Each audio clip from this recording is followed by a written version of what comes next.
Sisters engaging everyone. We inspire you to be the best that you can become. Uplift and empower you with stories we share. No one else can compare to sisters engaging everyone. Hello, everyone, and welcome back to Sisters Engaging Everyone. I am Honeybee's sister number 2, and we are going to be talking about self-worth today, okay? So let's go ahead and jump right into it because I know you guys are very excited to learn about self-worth and as we continue on with our self-care journey for 2025. So let's go ahead and give a definition of self-worth. Self-worth is the fundamental belief that you are valuable, deserving of love, and inherently enough simply by being who you are. Unlike self-esteem, which fluctuates based on experiences and accomplishments, self-worth remains constant, independent of external circumstances, and it is not something that needs to be earned or proved. Rather, it is an intrinsic part of your very being. Isn't that awesome? Awesome, awesome, awesome. Now let's go ahead and dive into some misconceptions about self-worth. Is self-worth based on achievements? Many people tie their sense of self-worth to others, to their success, their academics, their career-related finances, or personal achievements. While achievement can boost confidence, they do not determine inherent value. Relying on accomplishments for self-worth can be very dangerous, as failure or setbacks can make one feel unworthy, and true self-worth remains intact regardless of success or failure.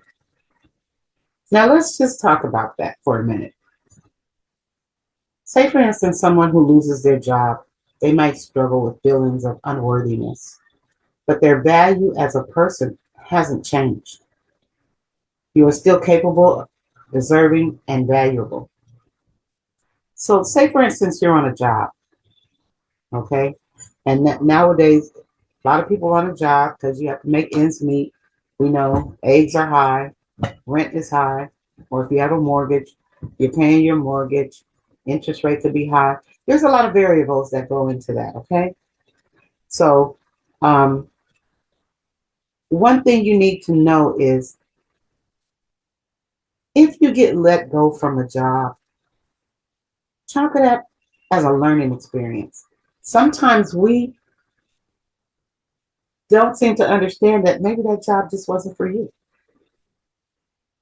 But you took on that job because of the money. You needed to make some money, but it may not be suitable for your passion or who you are or the journey that you're going on in this life. So I would never feel like I'm worthless because someone turned my position. As we all know, if you're in the state of California, it is an at-will state, and people could get rid of you for any reason. They don't even need a reason. They can just get rid of you.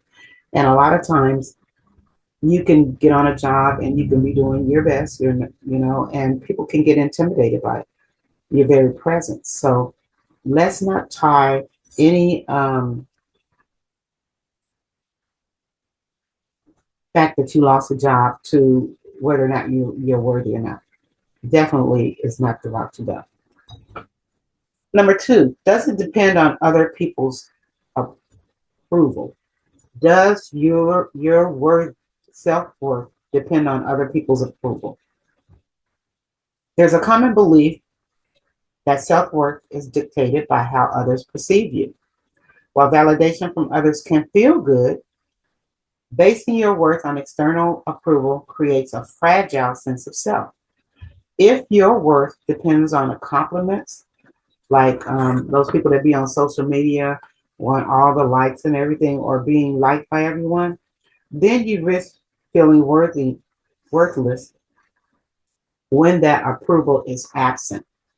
So If you're the type of person that you need that validation from other people to feel good, then that means that that's some work that you need to do on yourself. There's often times when, sometimes people say, I'm gonna wear this outfit, and then they come and say, what do you think about this outfit? How does this outfit look? They could be biased. They could be haters too. They could be, you can put that outfit on and you're looking good, you're rocking it, and somebody might not like you. Or they may say, I don't think that outfit looks good. No, doggone well, it looks good on you. So we definitely have to be careful when we are allowing validation of other people to attach itself to our self-worth. Consider the source. That's what I'm going to tell you. Consider the source, because the source just may be lying to you, or they may be throwing a little bit of that hater rate out there, and they're not going to be truthful to you. Okay. If a person is constantly seeking reassurance from others, they may feel good when they're being praised, but deeply insecure when they're faced with criticism or indifference. So let's turn the wheel on that. So if you're always saying, "Oh, you did such a good job. You did such a good job. Oh, I'm so proud of you. I'm so this and that," and people are always giving that to you, and they're not really giving you that constructive criticism at times, that can be very dangerous. Because in our journey of life, we are going to have ups and downs. We are going to sometimes hit the target, and sometimes we're not going to hit the target. And we need to know how to process that when it occurs. So never tie your self-worth to the reassurance from other people. Number 3, you must always be productive to be worthy. Society often equates self-worth with productivity, making people feel they need to constantly work, achieve, or contribute to be valuable. This mindset leads to burnout and the inability to rest without guilt. However, worth is not measured by your output.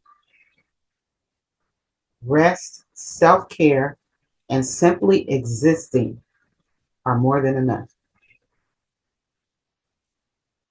Say, for instance, someone who's going to college and they decide, I'm going to take a break. I really need to take a break due to some mental struggles or any other kind of struggles, that make them feel unworthy. But their value is not determined by how much they accomplish. And I'm going to stick a pin in it right there, because I'm a professional schoolgoer. I'm not even going to tell a story.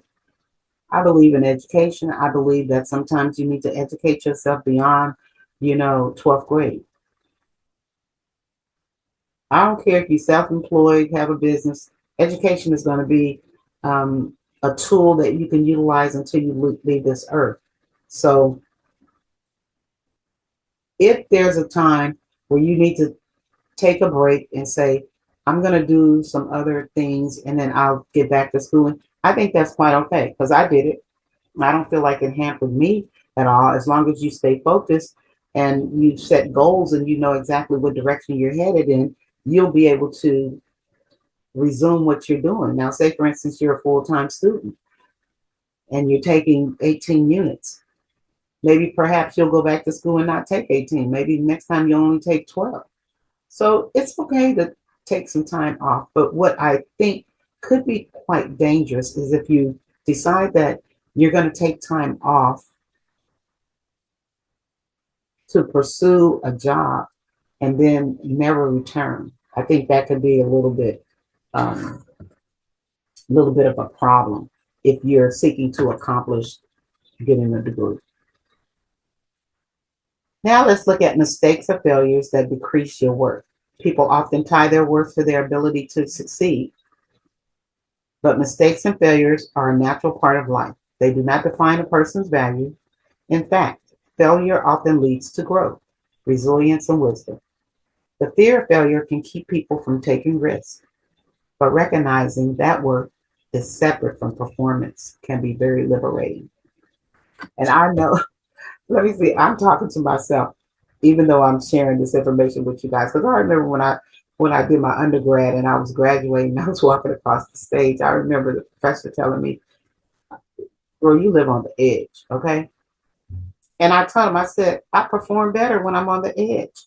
It's something about me that works for me. So I didn't think anything was wrong, with me doing that. Um, I accomplished it.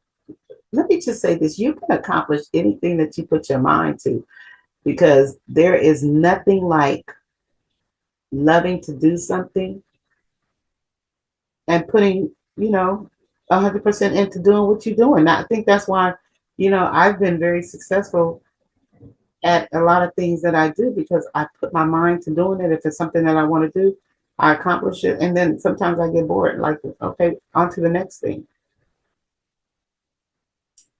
Say, for instance, an athlete who loses an important game, they might feel like a failure, but their worth is not tied to their performance. They are still the same person with the same potential and value. And that's where you can't get lost in that. I see a lot of my alumni or alma mater come through, the airport, and they're going to different sports teams are going to play other teams. And sometimes they win and sometimes they lose. And I say, okay, so you lost. Go back, review the tapes, and see where you can do better. Because if you feel, to me, and this is where I think a lot of people miss the mark, because if you feel like you have to win all the time and there's no loss in between there, where is improvement going to be able to be sought? When are you going to take time to improve on your skill sets? If you win all the time, there's nothing to challenge you to do better. So I don't think it's a bad thing all the time to not win a game. Now, is self-worth and self-esteem the same thing? Though it's related, self-worth and self-esteem are not the same. Self-worth is the belief that you are valuable regardless of external factors, and self-esteem is how you feel about yourself based on achievements, relationships, and external circumstances. And a lot of times you can't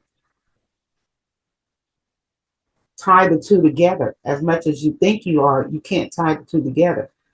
Um, Say, for instance, hey, I told you I was going to school a lot. I feel like if I want to be educated on something and I need to get educated, I need to go to school and get educated on what it is I need to do. However, I'm not doing 4 or 5, 6 years anymore at a university like I did before.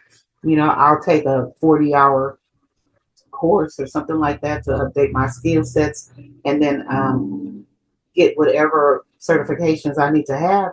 I'm not doing those years anymore, because, to be honest with you, I think it was a waste of my time. Okay, hello government, that was a waste of my time, because the first 2 years was about GEDs anyhow. Who doesn't know about American history? Who doesn't know math, reading, writing? You did all that stuff from K-12, from kindergarten to K-12, all the way up. Why do you need to repeat it again when you go to college? Why do you need to do read if you graduated? Why do you need to repeat reading, math, and arithmetic, and all of those histories? Why do you need to repeat that all over again? Somebody explain that to me in the comment section, because I think it's a waste of time. Let me go ahead and get in and focus on what my major is going to be, and let me call that a day. Okay, because that I went to a private. My first year I went to a Cal State. My second go round I went to a private institution. Cost me a lot of dollars. Okay, and when I was coming through college, your master degree came out your pocket. Now I know some people now they're getting funding for it, but I don't have time to be writing a whole bunch of essays and and going through all these different scholarship workshops and all that to try to get $1 or two. That, my life was uh, real busy at that time. Okay, I had a lot going on, but when I went, when I decided I thought I was going to do child development, open up a daycare and something like that, I took 16 units in one semester. I am not kidding you. And I got straight A's. I can show you guys my transcripts. Straight A's, okay? Projects and all. Because it's something that I thought I wanted to do. And I believe later on in life, when you are still trying to find out who you are and what it is you want to do, you have to set aside that time to do it. And then you're really motivated to do it. When I first went to college, I went because my parents said that that's what I was going to do. They straight said, "You going to college?" Because I tried to wiggle out of that, and I'm telling you, that was an embarrassing moment because I was over to a friend's house and I heard this toot toot toot, somebody just banging on it. I looked out the window. Guess who it was? My parents. Like, get in this car, get your stuff and get in this car. And they took me out to the school, and I got me a roommate. That didn't work out, and I stayed out there. I worked, and I stayed out there. I didn't even have a car at the time, so I was riding the bus and stuff. But yeah, mom didn't play. She was serious about this college stuff. So I did that. But it didn't, I'm going to be honest with you, it did not determine my self-worth. It did not determine who I was in life, nor did it have anything to do with the fact when I started making six figures. It had nothing to do with the degree that I had. Let me just tell you that, okay?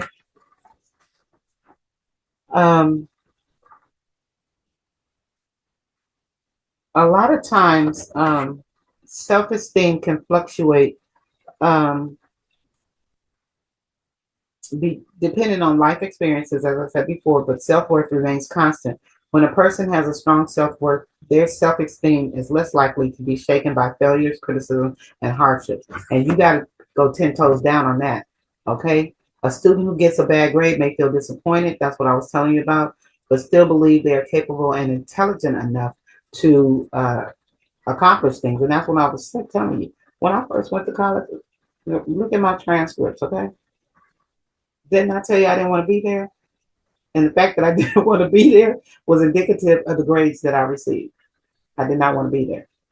But I didn't care because it didn't define who I was, because my mind was someplace else. And I was trying to get out of there and do something else, and that's exactly what I did. But it didn't define who I was or didn't have any value on my self-worth. And that's what I'm explaining to you. Now, being needed by others, does it increase your self-worth? And this is an important little topic right here, because sometimes helping others can be meaningful, but relying on it for self-worth can be unhealthy. People who feel worthy only when they are needed may fall into people-pleasing behaviors, overextending themselves to gain approval or to avoid rejection. True self-worth should not depend on how much one does for others. It should come from within. Okay? Don't ever set yourself up where doing for others is validating you, or you feel like it's something I want to do because I want that person to like me, or I want that person to, it makes me feel happy. You got to really watch that. Say, for instance, a caregiver who defines their worth by taking care of others might struggle with feelings of emptiness or guilt when they prioritize their own needs. A lot of times when we are doing for others, we don't prioritize our own needs. We don't put ourselves first. We don't take time to even put ourselves first, or to include in the equation that you matter. Because you're so busy pouring into other people that you forget to pour into yourself. You can never neglect you. To define your self-worth by doing for others, you cannot do that. So, it's important that you prioritize what it is you do for others and what it is you're going to be doing for yourself. Final thought on this, okay? Understanding self-worth means recognizing that you are valuable, not because of what you achieve, how others see you, or how much you do for others, but simply because you exist. Embracing this mindset leads to healthier relationships, stronger boundaries, and a greater sense of inner peace. That is what I think that you should take from this. Replay this video so that it can get into your vortex. Share with somebody that you feel can gain from this, glean from this. Also, I want you to subscribe to our channel so that when I'm dropping these tidbits for you guys, they may be in segments, and so you don't want to miss the segments and the order that they come, so that you can stay focused on what it is that I'm sharing with you guys, okay? I'll see you on the next video. Enjoy your day. May God bless you.